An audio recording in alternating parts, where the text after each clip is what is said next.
Hi guys, welcome back to another video from Car Help for You. So in today's video I'm going to basically show you how to change the auxiliary battery on a 330E e-drive. So basically this is a 2 litre petrol electric hybrid. It is a 330E, as I said, it's 2018 reg and it's the F30 shape.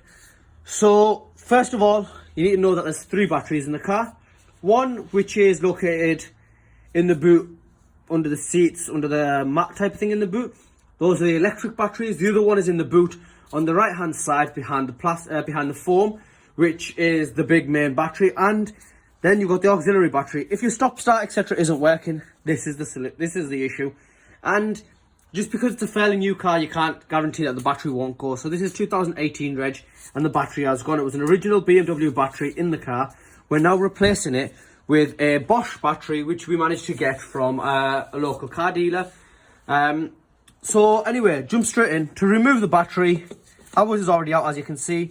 You'll have these 2 clips there. So what you've got to do is you've got to just pop this one out, and as you can see, it's got little teeth on it, so it'll just pop straight out. Be careful that you don't damage the wires or the fuses. They've got other issues.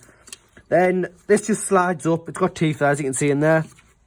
The airflow pipe is connected to the battery. It just wiggles off. No pressure at all is needed. So once you've got all this out of the way, use 10mm socket to remove the battery connectors. That's all off. You move all this out of the way. Then you could be able to see down there, there's a bigger bolt which is on a bracket which holds the battery in. So you remove that and you realise the battery is free from this side only, not from that side. So for this side, if you head over just down there, I'm not sure if the camera's picking that up, but just underneath my finger there, there's another bracket there. So what you do is you put the screw in, take the bolt out, and there's another bracket here. The bracket in this car has actually been removed, and the brackets will also be getting replaced, but you don't have to replace them as long as they're not damaged. So what you do is once you've removed the screw, see the other tiny little hole which is here. So you put a flathead screwdriver down there, and you just slowly pry the plastic. It's not there now, but it's like a little tooth of plastic that sticks up. What you do is you pry it back, and it'll give you the clearance over here, which will free the battery from here. So that piece of plastic actually sits on the battery about here actually, and when you pry it just moves it back, and the battery will then just slide up. So to fit the battery back in, it's the exact same method. So obviously if I just show you, you'll see it'll fit in, no problem. A bracket needs to go into there. We need to put a bracket onto there. The airflow pipe needs to go in. All the connectors need to go on. These need to go back into there, and that's the job done. So when you're doing this, you can, in the boot, there is an electric connector, which is a high voltage battery.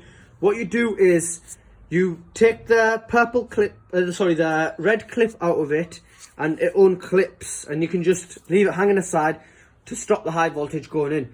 We didn't do that with this car because we knew exactly what the issue was and we came to it, but make sure you do that, just for safety purposes. This car's been off for a few days, so the rear battery needs charging as well. It's got no power, so there's no point me trying to show you how it works. Anyway, guys, if this video's helped you, please like, share, and subscribe. Thank you.